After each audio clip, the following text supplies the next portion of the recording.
Bonjour mes bien-aimés, bienvenue sur Kadash TV. Je suis très heureux de vous retrouver ce jour par la grâce de notre Éloi, notre Elohim, notre Seigneur et notre Sauveur, Yeshua HaMashiach. Le thème de ce matin, mes bien-aimés, c'est Enoch et l'Église, la même destinée. Enoch et l'Église, la même destinée. C'est vrai que nous connaissons des temps difficiles, j'allais dire très difficiles, et ce que nous vivons en ce jour, ce que nous sommes en train de vivre, ce qui nous attend dans les prochains jours n'est pas du tout glorieux dans un plan humain, mais ceci concourt, n'est-ce pas, au plan parfait de notre Seigneur qui nous a promis, après son enlèvement depuis près de 2000 ans, qu'il reviendra nous chercher. Et avant qu'il ne revienne nous chercher, mes frères et sœurs, il faut impérativement, ou j'allais dire nécessairement, afin que les Écritures s'accomplissent, que tout ce que nous vivons soit arrivé et que ça arrive. Avant de continuer, nous allons prendre un temps dans la prière et nous allons commencer. Seigneur, notre Maître, notre Elohim, tu es notre Sauveur, notre Créateur, Yeshua HaMashiach. C'est toi le El véritable. Père, nul n'est comparable et nul n'est semblable à toi. Et nous te rendons grâce Dieu de l'univers, Seigneur, pour tout ce que tu fais, pour tes bienfaits. Seigneur Yeshua, viens prendre le contrôle de cet enseignement, Père, afin que cette parole que tu mets dans mon cœur ce matin, Seigneur, puisse encourager, nous rassurer, Seigneur, et nous faire comprendre, nous faire voir, Seigneur, ton plan parfait. Et que ce qui nous attend, Seigneur, par rapport à notre réunion avec toi, tu l'avais déjà fait. Et que nous devons nous préparer, Seigneur, pour cet avènement.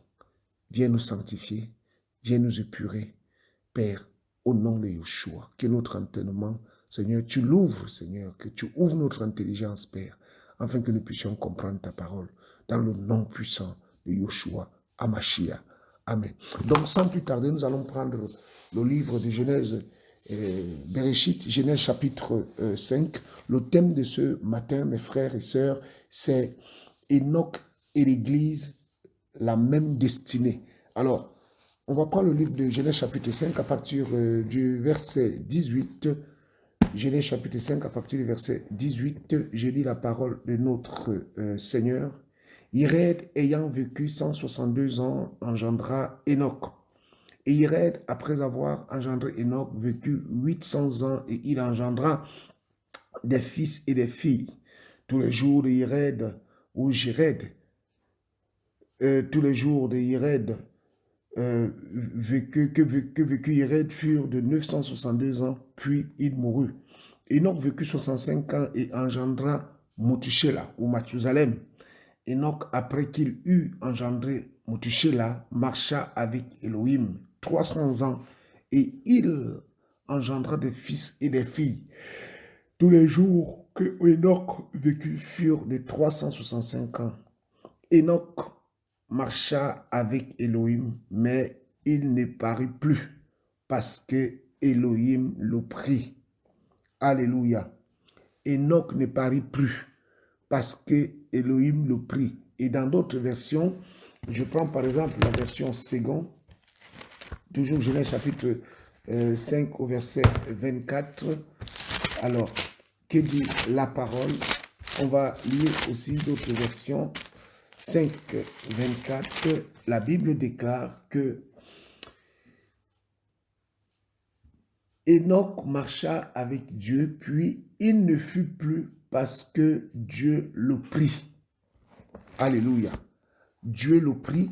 Et ici, la version que nous avons ici, la Bible, la Bible de Yeshua Amashia, la Bible déclare Enoch marcha avec Elohim, mais il ne parut plus parce que Elohim le prit. Donc, vous voyez ici, mes bien-aimés, que Enoch a eu, par rapport, si nous lisons, n'est-ce pas, la généalogie jusqu'à Enoch, des hommes de cette époque-là vivaient assez longtemps. Et bizarrement, arrivé à Enoch, Enoch n'a même pas atteint la moitié de l'âge de son père Ired. Parce que la Bible déclare que Ired va vivre 962 ans. C'est une des personnes qui ont vécu plus longtemps. Nous savons qu'il y a Methushélah, il y a Adam et il y a aussi Ired. C'est des gens qui ont flirté avec les 1000 ans. Et ici, bizarrement, Enoch va vivre au total 365 ans. Donc, il y a un événement majeur qui s'est produit. Eh bien, Enoch a été enlevé. Enoch a été enlevé. Oui, mes frères, ce que nous allons vivre a été déjà vécu. Et le livre de Proverbes dit, il n'y a rien de nouveau sous le soleil. Donc, ce que le Seigneur a fait depuis les temps anciens va arriver. Et nous savons que après l'enlèvement de Enoch, mes bien-aimés, c'était le déluge. Alléluia. C'était le déluge.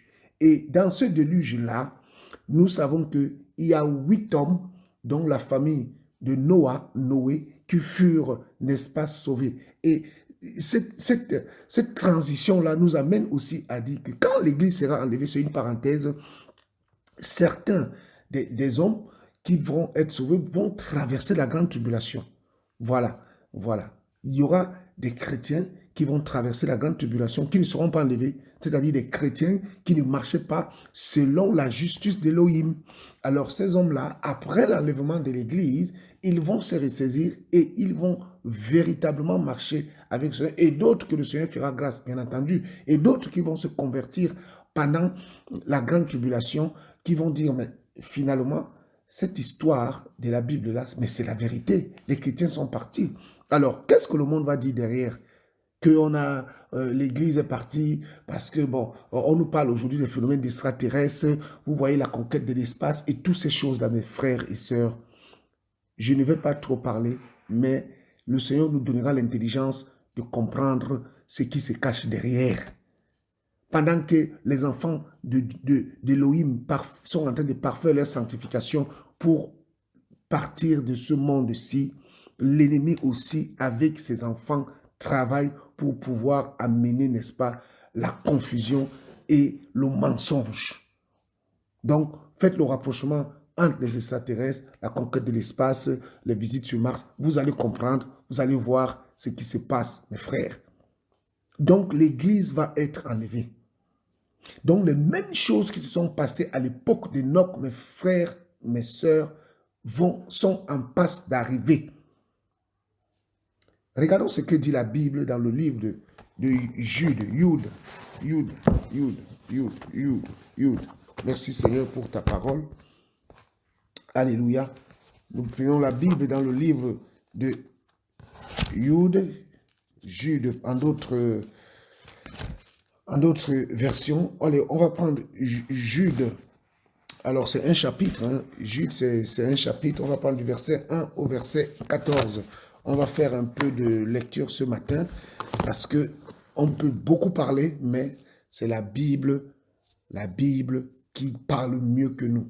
Voilà, c'est le Seigneur qui parle mieux que nous. Alors, Jude, chapitre 1, le verset 1 à 14.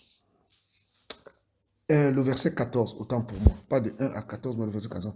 Mais la Bible déclare, mais c'est aussi pour eux que Enoch, le 7e homme, après Adam, a prophétisé en disant, voici, le Seigneur est venu avec la multitude innombrable de ses saints pour exercer un jugement contre tous les hommes et pour convaincre tous les impies d'entre eux de toutes les actions d'impiété qu'ils ont commises d'une manière impie et de toutes les paroles injurieuses que les pécheurs impies ont proférées contre lui. Alléluia. Donc ici, la Bible déclare que de la même manière que nous prêchons l'évangile aujourd'hui, frères, sœurs, de la même manière que nous prêchons l'évangile aujourd'hui, mes bien-aimés, Enoch aussi, dans son temps, était un prédicateur de la justice. Alléluia. L'évangile a toujours existé, frère. Qu'est-ce qu'on croit? Là, on parle, on dit souvent que nous sommes au temps de la grâce. Oui, mais le Seigneur a toujours été grâce, frère. Le Seigneur a toujours été grâce. Donc, même l'évangile, si nous prenons le livre d'Apocalypse, je crois, 13 ou 14 avant, la Bible déclare qu'il y a un ange au ciel, Apocalypse 12, qui annonçait un évangile éternel. Donc, l'évangile a toujours été là. L'évangile a toujours été là. Et Enoch, dans son temps, a prêché l'évangile. Il a amené le peuple à cette époque à la repentance. Waouh! Waouh, frère. Donc nous comprenons en même temps que, est-ce que Enoch était-il les prémices d'une église? Parce que Enoch, de la même manière que Enoch, de la même manière que Élie, ce sont des hommes que le Seigneur, vous savez, Enoch avait la révélation de la sainteté de Yeshua HaMashiach. Waouh! Il a prêché la sanctification. Enoch a prêché la repentance. Il a fait son ministère, le Seigneur l'a enlevé. De la même manière, Élie, à l'époque d'Akab et de Jézabel, va prêcher pour la sanctification, la divinité de Yeshua HaMashiach comme étant le seul et le véritable Elohim. Il va démontrer la puissance du Saint-Esprit, la puissance de l'Esprit par des signes, des prodiges et des miracles. Élie était un prophète puissant à son époque, de la même manière que Moïse, et le Seigneur va l'enlever. Waouh! Et Enoch aussi, ce prédicateur de la justice. Jude qualifie Enoch comme un prédicateur de la justice. Le Seigneur va l'enlever. Alors, qu'est-ce qui nous attend, nous, l'Église? Nous, l'épouse de Yehoshua. Mes frères, je suis tout excité de parler de ces choses parce que les nouvelles sont mauvaises. Regardez ce qui se passe en Inde. Frères, sœurs, dans les télévisions maintenant, on brûle des cadavres. Il n'y a même plus... C'est-à-dire que l'homme a atteint un degré de cynisme où on montre comment... En fait, on fait peur aux gens avec la tristesse, le malheur des autres. Mais nous, la Bible déclare dans le livre de Jean chapitre 14, le Seigneur nous dit que nos cœurs ne se troublent point. Croyons en Elohim et croyons en lui. Frères, sœurs, le Seigneur nous invite et nous dit que nos cœurs ne se troublent point. Quand nous voyons en Inde, c'est des bûchers à ciel ouvert où on brûle des cadavres, frères. Mais c'est incroyable. Et à des heures de grande écoute pour nous mettre la peur. Mais en tout cas, le Seigneur est vivant. Nous, l'Église, nous savons que nous allons être enlevés. Frères, sœurs, et ce qui est en train de se passer là n'est que les prémices de ce qui va arriver. Et la Bible déclare que nous ne sommes pas destinés à cette colère. Alors, on va prendre un peu le livre d'Hébreu toujours. On va prendre toujours Hébreu. On va toujours continuer à voir ce que notre frère Enoch a eu à faire. Le livre d'Hébreu. Merci Seigneur. Merci pour ta parole. Ta parole nous éclaire. Ta parole nous instruit. Ta parole est magnifique. Hébreu chapitre 11. Hébreu chapitre 11, on va lire le verset 5 à 6. Que dit la parole de Yeshua? Par la foi, Enoch fut enlevé pour ne pas voir la mort. Et il ne paraît plus parce que Elohim l'avait enlevé, car avant son transfert, il avait obtenu le témoignage d'avoir été agréable à Elohim. Waouh! Or, il est impossible de lui être agréable sans la foi, car il faut que celui qui s'approche d'Elohim croit croit que celui-ci est et qu'il est le rémunérateur de ceux qui le cherchent. Frères, sœurs, la Bible dit qu'avant que Enoch fût enlevé, il avait reçu le témoignage. Quel témoignage? Le témoignage de quelqu'un qui aimait son Elohim. C'est-à-dire que Enoch, dans son époque, était un homme démarqué. Démarqué. Enoch, dans son époque, avait le témoignage de ses voisins. Parce que Jude dit qu'il était un prédicateur de justice. Donc, c'était un évangéliste de feu. Donc, Enoch parlait du Seigneur et il marchait selon la parole. Or, à l'époque, cette parole-là n'était pas écrite comme nous l'avons aujourd'hui. Mais c'était cette crainte intérieure, cette révélation que le Seigneur avait communiquée. D'ailleurs, depuis Adam. Depuis Adam, frères et sœurs, depuis Adam. Et ces gens-là avaient, n'est-ce pas, cette capacité-là à transmettre de père en fils ce qu'ils avaient vécu. Et Enoch, ayant écouté cette histoire, il s'est ressaisi et il a dit, non, l'Elohim existe. Frère. Donc il avait ce témoignage-là. Et comme à l'époque, ces gens-là, c'était tout un petit village, tout le monde connaissait que Enoch craint le Seigneur. Et ce n'est pas tous qui croyaient en lui. Croyez-moi, nous connaissons l'histoire que Caïn s'est éloigné et s'est installé dans la terre de Nod. Voilà. Donc, il y avait une autre civilisation qui était déjà là et qui émergeait. Comme aujourd'hui, tout le monde ne croit pas au Seigneur. Alléluia. Donc, Enoch avait eu ce témoignage. Et au jour d'aujourd'hui, mon frère, ma soeur, quel est ton témoignage vis-à-vis du Seigneur auprès des frères et sœurs, auprès même des gens de ta maison, auprès même de tes voisins, auprès de tes collègues de travail? Moi, je connais des histoires où on me dit, tel frère, un ancien, mes frères, est repris même dans son lieu de travail à cause de son comportement qui ne glorifie pas le Seigneur. Ou d'autres qui scandalisent même des frères qui sont des aînés dans la foi avec un comportement complètement charnel.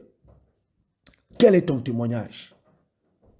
La Bible déclare que Enoch avait reçu un bon témoignage, qu'il était agréable au Seigneur. Et juste avant qu'il ne soit enlevé. Alors, le thème, c'est Enoch et l'Église, la même destinée. Allons prendre, n'est-ce pas, le livre de 1 Thessaloniciens, le chapitre 5. C'est un verset que beaucoup de gens connaissent.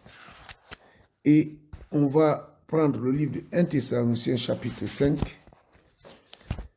1 Thessaloniciens, chapitre 5. Merci Seigneur.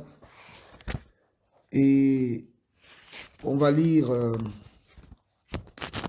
On va beaucoup lire. On va beaucoup lire. On va beaucoup lire, mes frères. 1 Thessaloniciens 5. À partir du premier verset, je cherche le verset, mes frères. 1 Thessaloniciens 5. Je vais prendre la Bible second. La Bible déclare, je lis la parole de notre Seigneur, pour ce qui est des temps et des moments, vous n'avez pas besoin, frères, qu'on vous en écrive, car vous savez bien vous-même que le jour du Seigneur viendra comme un voleur dans la nuit. Quand les hommes diront paix et sûreté, alors une ruine soudaine les surprendra comme les douleurs de l'enfantement surprennent la femme enceinte. Et ils n'échapperont point. Mais vous, frères, vous n'êtes pas dans les ténèbres pour que ce jour vous surprenne comme un voleur. Vous êtes tous des enfants de la lumière et des enfants du jour. Nous ne sommes point de la nuit ni des ténèbres. Ne dormons donc point comme les autres, mais veillons et soyons sobres. Car ceux qui dorment, dorment la nuit, et ceux qui s'enivrent, s'enivrent la nuit. Mais nous, qui sommes du jour, soyons sobres, ayant revêtu la cuirasse de la foi et de l'amour, et ayant pour casque l'espérance du salut. Car Elohim ne nous a pas destinés à la colère, mais à la possession du salut par notre Seigneur Yoshua Hamashiach. Le verset 10, qui est mort pour nous, afin que soit que nous veillions, soit que nous dormions, nous vivions ensemble avec lui. C'est pourquoi exhortez-vous réciproquement et édifiez-vous les uns les autres, comme en réalité vous le faites déjà. Frères, sœurs, ici, l'apôtre Paul, pour ne pas dire Paulos, nous interpelle, nous encourage, n'est-ce pas, à nous préparer à ce jour-là qui va arriver, frères, sœurs. L'enlèvement de l'Église n'est plus loin, mes bien-aimés. L'enlèvement de l'Église n'est plus loin, mes frères et sœurs. Et nous devons, frères, sœurs, nous préparer à ce jour-là.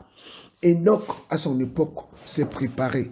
Enoch, à son époque, était prêt. Et c'est pour cela que notre Père, parce que nous tous aujourd'hui, hommes des nations, si nous avons l'évangile, mes bien-aimés, c'est grâce au ministère de Paul. C'est Paul que le Seigneur a utilisé afin que nous, les nations, nous puissions avoir la parole. Et il nous dit, il nous exhorte par des encouragements, par des mises en garde, mes frères et sœurs, à veiller à ce que même dans notre sommeil, la mort peut nous prendre, frère.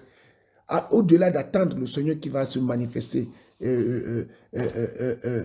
très très prochainement, même dans notre sommeil, la mort peut nous prendre et nous devons être prêts, frères, sœurs, à ce jour, à la rencontre de notre époux.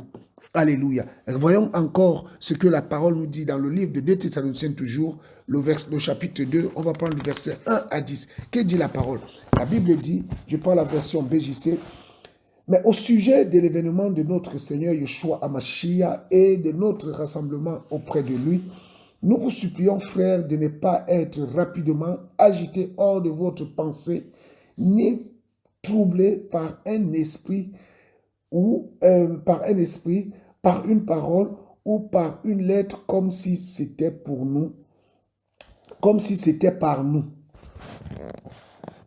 Comme quoi le jour du Mashiach était imminent. Que personne ne vous trompe d'aucune manière, car il faut que vienne l'apostasie et que se révèle l'homme du péché, le fils de la perdition, l'adversaire et celui qui s'élève contre tout ce que l'on nomme Elohim ou que l'on adore. Il va jusqu'à s'asseoir comme Elohim dans le temple d'Elohim, se montrant lui-même comme étant Elohim. Ne vous souvenez-vous pas que je vous disais ces choses lorsque j'étais encore chez vous? Et maintenant, vous savez ce qui le retient, afin qu'il ne se révèle qu'en son temps, afin qu'il ne se révèle en son temps. Il y a un temps, mes frères, il y a un temps. Car le mystère de la violation de la Torah est déjà à l'œuvre. Ô Seigneur, seulement celui qui le retient en ce moment le fera jusqu'à ce qu'il soit hors du chemin. Et alors sera révélé le violeur de la Torah que le Seigneur détruira par l'esprit de sa bouche et qu'il anéantira par l'apparition de son avènement. Alléluia, de son avènement. J'aime cette parole, de son avènement. Alléluia, l'avènement du Seigneur.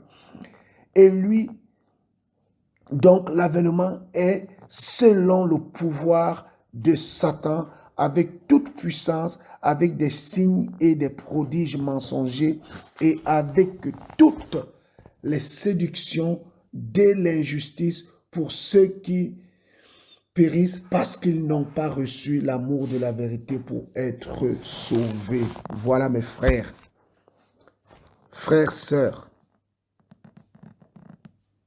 Je vais ouvrir une toute petite parenthèse et je vais la refermer aussi. Nous sommes dans un temps de confusion. Et c'est pourquoi, dans ce message que le Seigneur nous a demandé de prêcher, le Seigneur m'a demandé de prêcher la croix. Si je vous parle ce matin, mes frères, ou si cette chaîne a été ouverte, c'est parce que je dormais il y a de cela 1 an. J'avais parlé avec des frères pour pouvoir mettre en place une chaîne pour annoncer la parole du Seigneur.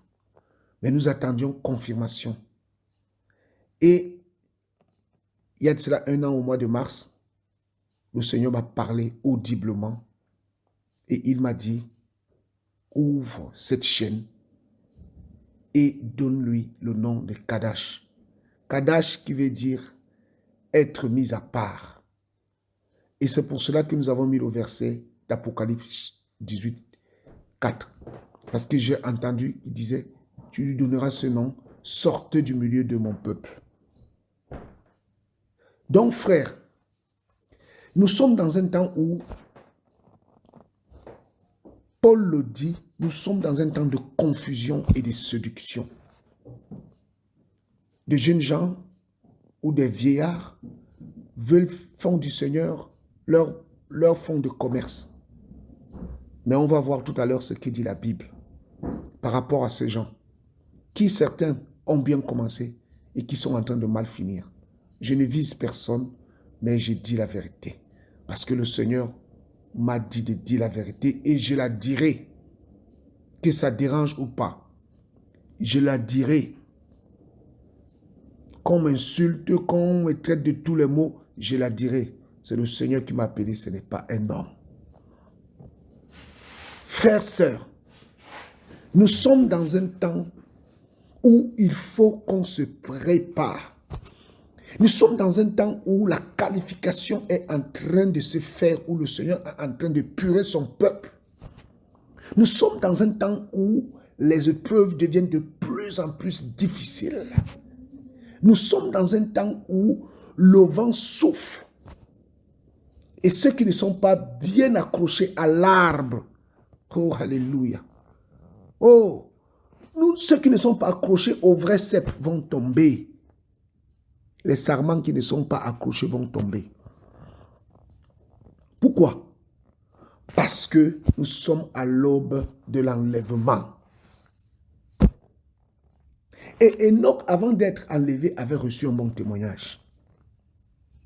Enoch, avant d'être enlevé, même ses voisins ont déclaré qu'il était juste.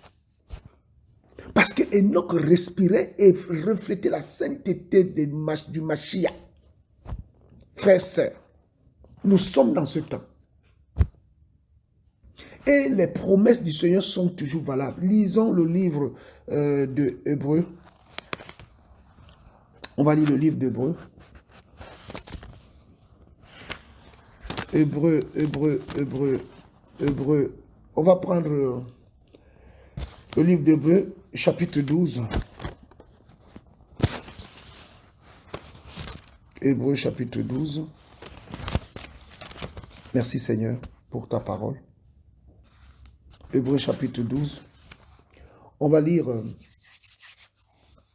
à partir du verset 25. Que dit la parole? Hébreux 12, 25. Merci Seigneur. Prenez garde de ne pas refuser celui qui vous parle, car si ceux qui méprisèrent celui qui leur parlait sur la terre n'ont pas échappé, nous serons punis beaucoup plus si nous ne nous détournons de celui qui parle des cieux. Verset 26. Lui dont la voix secoua alors la terre, mais qui maintenant a fait une promesse en disant, une fois encore, je secouerai non seulement la terre, mais aussi les cieux et le ciel. Or, une fois encore, indique le changement des choses inébranlables comme étant faites pour un temps, afin que celles qui ne peuvent pas être ébranlées demeurent. C'est pourquoi, recevant le royaume inébranlable, retenons fermement la grâce et par elle, rendons un culte à Elohim d'une manière qui lui soit agréable, avec respect et crainte. Avec respect et crainte. Il y a des gens qui enseignent que si tu entends que le Seigneur Yeshua Mashiach revient et que tu as la crainte, tu ne seras pas sauvé. Frère, écoutez des abominations pareilles. Ah Seigneur. Car notre Elohim est aussi le feu dévorant. Le Seigneur fait une promesse. Et nous savons que après l'enlèvement de l'Église, mes frères, il y aura des temps très compliqués pour Jacob. Quand on parle de Jacob, on parle d'Israël. Mais à cause de Jacob aussi, les nations aussi seront ébranlées. Et ceux qui resteront, mes frères, vont subir des souffrances inexprimables, des temps très difficiles. Et ici, le Seigneur, en même temps, avant le déluge, mes frères, il avait enlevé Enoch. Et en même temps, il nous avertit de pouvoir nous préparer. Parce qu'après l'enlèvement de l'Église, mes frères, la terre va passer 3 ans et demi de très compliqué. C'est vrai que la grande tribulation va durer 3 ans et demi, mais en ce qui concerne, n'est-ce pas, l'enlèvement de l'Église, dans la grande tribulation, il y a un temps de paix de 3 ans et demi. Ça se divise en deux parties. 3 ans et demi où l'homme impie va faire une alliance avec la maison d'Israël. Et 3 ans et demi après, il va se retourner parce que les Juifs vont refuser de l'adorer comme étant le véritable Elohim. Et là, la souffrance de nos frères va commencer. Et après cela, c'est là où l'Église va descendre. Donc, au total, il y aura 7 ans que le Seigneur va rester avec nous au ciel. Il va nous amener au ciel pendant 7 ans pour les noces et nous retournerons avec lui pour combattre au nom de Yeshua parce que nous aurons revêtu l'immortalité, l'incorruptible. Oh frère, des corps de gloire. Alléluia. Oh mon roi. Que ton nom soit béni. Merci pour ce merveilleux plan. Merci pour ton amour. Merci pour ta grâce. Merci pour ce que tu nous promets, Seigneur. Nous te bénissons, nous te rendons gloire. Parce que, Seigneur, c'est toi et toi seul qui peut avoir de telles promesses. C'est toi et toi seul qui peut avoir de tels pouvoirs. C'est toi et toi seul, Papa, qui peut promettre de telles choses à tes enfants. Alléluia. Alléluia. Lisons encore le livre de Pierre, mes frères, avant de terminer, parce que vraiment, je suis dans la joie. Lisons le livre de 2 Pierre, et je l'espère aussi que vous aussi, vous êtes dans la joie comme moi. Alléluia. Au nom de Yeshua. Lisons le livre de 2 Pierre, mes frères et sœurs. C'est terrible. Merci Seigneur. Merci Seigneur. La Bible déclare, je vais lire la version seconde. Ah, tu es magnifique, Yeshua HaMashiach. Oh, oh Père, nous te bénissons. La Bible déclare, car, on va prendre à partir du verset 4, 2 Pierre 2, à partir du verset 4. Car si Elohim n'a pas épargné les gens qui ont péché, mais s'il les a précipités dans les abîmes des ténèbres et les a réservés pour le jugement, s'il n'a pas épargné l'ancien monde, mais s'il l'a sauvé 8 personnes, dont Noé, ce prédicateur de la justice, encore un prédicateur de la justice, mes frères, soyons justes. Je pense que dans les prochains, on fera un enseignement par rapport à la justice d'Elohim. Lorsqu'il fit venir le déluge sur un monde des impies, s'il a condamné à la destruction et réduit en cendres les villes de Sodome et de Gomorrhe, les donnant comme exemple aux impies à venir, et s'il a délivré l'autre, le juste, encore le juste, la justice, le juste. Frères, faisons attention. Marchons dans la justice d'Elohim, s'il vous plaît. S'il vous plaît. Je m'avertis aussi à moi-même. C'est important. Frères, l'autre, le juste, profondément attristé de la conduite de ces hommes sans frein dans leur dérèglement. Car ce juste, encore ce juste, qui habitait au milieu de tourmentait journellement son âme juste à cause de ce qu'il voyait et entendait de leurs œuvres criminelles. Ce n'est pas ce que vous vivez en ce moment, mes frères. Ce n'est pas ce que nous vivons en ce moment-ci, mes frères. Le blasphème qu'on adresse à notre Seigneur, ce n'est pas ce que nous vivons avec tout ce que nous voyons autour de nous. Ce n'est pas ce que nos âmes se tourmentent avec tout ce qu'on voit. Frères, écoutez la suite. Le Seigneur s'est donc délivré de l'épreuve les hommes pieux et réservé les injustes pour être punis au jour du jugement. Surtout ceux qui courent après la chair dans des désirs d'impureté et qui méprisent l'autorité. Mais quelle autorité? L'autorité d'Elohim. Audacieux et arrogants, ils ne craignent pas d'injurier les gloires, tandis que les anges supérieurs en force et en puissance ne portent pas contre elles des jugements injurieux devant le Seigneur. Moi, on voit souvent là, vous regardez souvent les prédicateurs, là, ces hommes faux. Oh, Satan, je te lis. Satan, je te découpe. Mais frère, on nous a donné l'autorité de chasser les démons. Pas de les découper, ni de les lier. Frère, lisez le livre de Jude. Même l'ange Michael, l'archange Michael n'a pas prononcé d'injure contre le diable. Il a simplement dit que le Seigneur te réprime.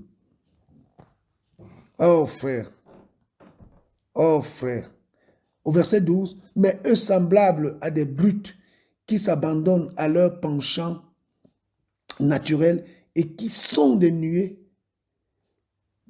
qui sont nés, autant pour moi, pour être prises et détruites. Ils parlent d'une manière injurieuse de ce qu'ils ignorent et ils périront par leur propre corruption, recevant ainsi le salaire de leurs iniquités. Ils trouvent leur délice à se livrer au plaisir en plein jour, hommes tarés et souillés. Ils se délectent dans leur tromperie en faisant bonne chère avec vous. Ils ont les yeux pleins d'adultère et insatiables de péché. Ils amorcent des âmes mal affermées. Ils ont le cœur exercé à la cupidité. Ce sont des enfants de malédiction. On en trouve plein qui vous appellent à 5 heures. Prions ensemble. Oh, on va faire une neuvaine. Oui, s'il y a un problème, appelle-moi, voici mon numéro. Ils affichent leur numéro sur leur numéro WhatsApp, sur YouTube. Frères, sœurs, ce n'est pas ces gens-là qui nous sauvent. Ce n'est pas ces gens-là qui sont morts à la croix. Le seul qui est mort à la croix et qui vient nous sauver, qui vient nous enlever, c'est Yeshua HaMashiach. C'est lui qu'il faut avoir le numéro. C'est lui. C'est lui qu'il faut avoir le numéro. Oui, frère. C'est lui qu'il faut avoir le numéro. Oh, Adonai, mon roi. Oh, Adonai, mon roi. Oh, mon maître. Oh, mon père. C'est lui qu'il faut avoir le numéro. Ce n'est pas le numéro d'un homme. Ce n'est pas le numéro d'une femme. Mes frères et sœurs, c'est lui qu'il faut avoir le numéro. C'est lui seul. Jérémie 33, 3. Voilà le numéro qu'il faut avoir. Pas un autre numéro. Jérémie 33, 3. Voilà un numéro. C'est le numéro du Seigneur. Tu veux l'appeler? Appelle-le là. Alléluia.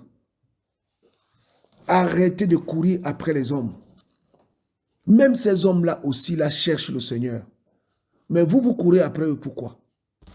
Courons vers le Seigneur. C'est lui qui vient nous chercher. C'est le Seigneur qui vient nous chercher. Avant de finir, mes frères, on va prendre encore un dernier passage dans le livre de 2 Pétros. Hein, là, on prend la version de la BIM, la BJC, la Bible de Yeshua HaMashiach, notre bien-aimé, notre époux. Mais bien-aimé, c'est ici la seconde lettre que je vous écris, à partir du premier verset, chapitre 3. Dans l'une et dans l'autre, je réveille par un rappel la pureté de vos pensées, afin que vous vous souveniez des paroles qui ont été dites auparavant par les saints prophètes, du commandement que vous avez reçu de nous. Les prophètes comme les Enoch ont parlé. Nous avons lu ça dans le livre de Jude. Ils ont parlé, n'est-ce pas, du retour du Seigneur et de l'enlèvement de l'Église. Ça a été écrit depuis l'éternité passée. Le Seigneur avait fait ce plan pour nous. Car, nous sommes au verset 4. Non, on va prendre le verset... Amen. On va, sachant avant tout ceci, qu'il viendra, au verset 3, autant pour moi, vers la fin des jours, des moqueurs se conduisant selon leurs propres désirs et disant où est la promesse de son avènement. Car depuis que les pères sont morts, tout reste permanent comme depuis. le commencement de la création. En effet, ils oublient volontairement que des cieux existaient autrefois par la parole de Elohim, ainsi qu'une terre tirée de l'eau et qui subsistait au moyen de l'eau, et que par ces moyens, le monde alors fut détruit, étant submergé par les eaux du déluge. Mais les cieux et la terre d'à présent sont gardés par la même parole, étant conservés pour le feu du jour, au jour du jugement et de la destruction des humains impies. Mais il y a une chose que vous ne devez pas ignorer, bien-aimés, c'est qu'aux yeux du Seigneur, un jour est comme 1000 ans et 1000 ans sont comme un jour. Le Seigneur n'est pas en retard dans l'accomplissement de sa promesse, comme quelques-uns estiment qu'il y a de la lenteur. Mais il est patient envers nous, ne voulant pas qu'aucun ne périsse, mais que tous arrivent à la repentance. Et la Bible dit encore au verset 10, « Or, le jour du Seigneur viendra comme un voleur dans la nuit, encore comme un voleur. » Paul l'a dit dans le livre des Thessaloniciens. Alléluia. Et en ces jours-là, les cieux passeront avec le bruit d'une effroyable tempête et les éléments seront dissous par l'ardeur du feu et de la terre, avec toutes les œuvres qu'elle renferme sera brûlée entièrement. Alléluia.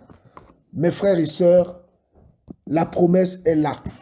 La Bible déclare que 1000 ans c'est comme un jour et un jour c'est comme 1000 ans. Frères, sœurs, nous sommes à la fin. Préparons-nous. La Bible déclare que le Seigneur use de patience afin qu'aucun de nous ne périsse.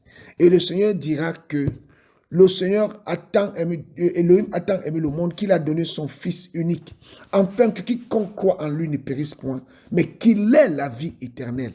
Voici le Mashiach qui arrive. Bien-aimés, sanctifions-nous, préparons-nous. Bientôt, ce sera le grand départ. De la même manière que Enoch ne paraît plus, parce que le Seigneur l'avait pris, de la même manière, l'Église, toi et moi, avec nos enfants, avec nos frères, avec nos femmes, avec nos maris, avec nos mamans et nos papas, pour ceux qui ont accepté le Seigneur Yeshua, seront enlevés. Que le nom du Seigneur soit béni. Je vous remercie au nom de Yeshua. Amen.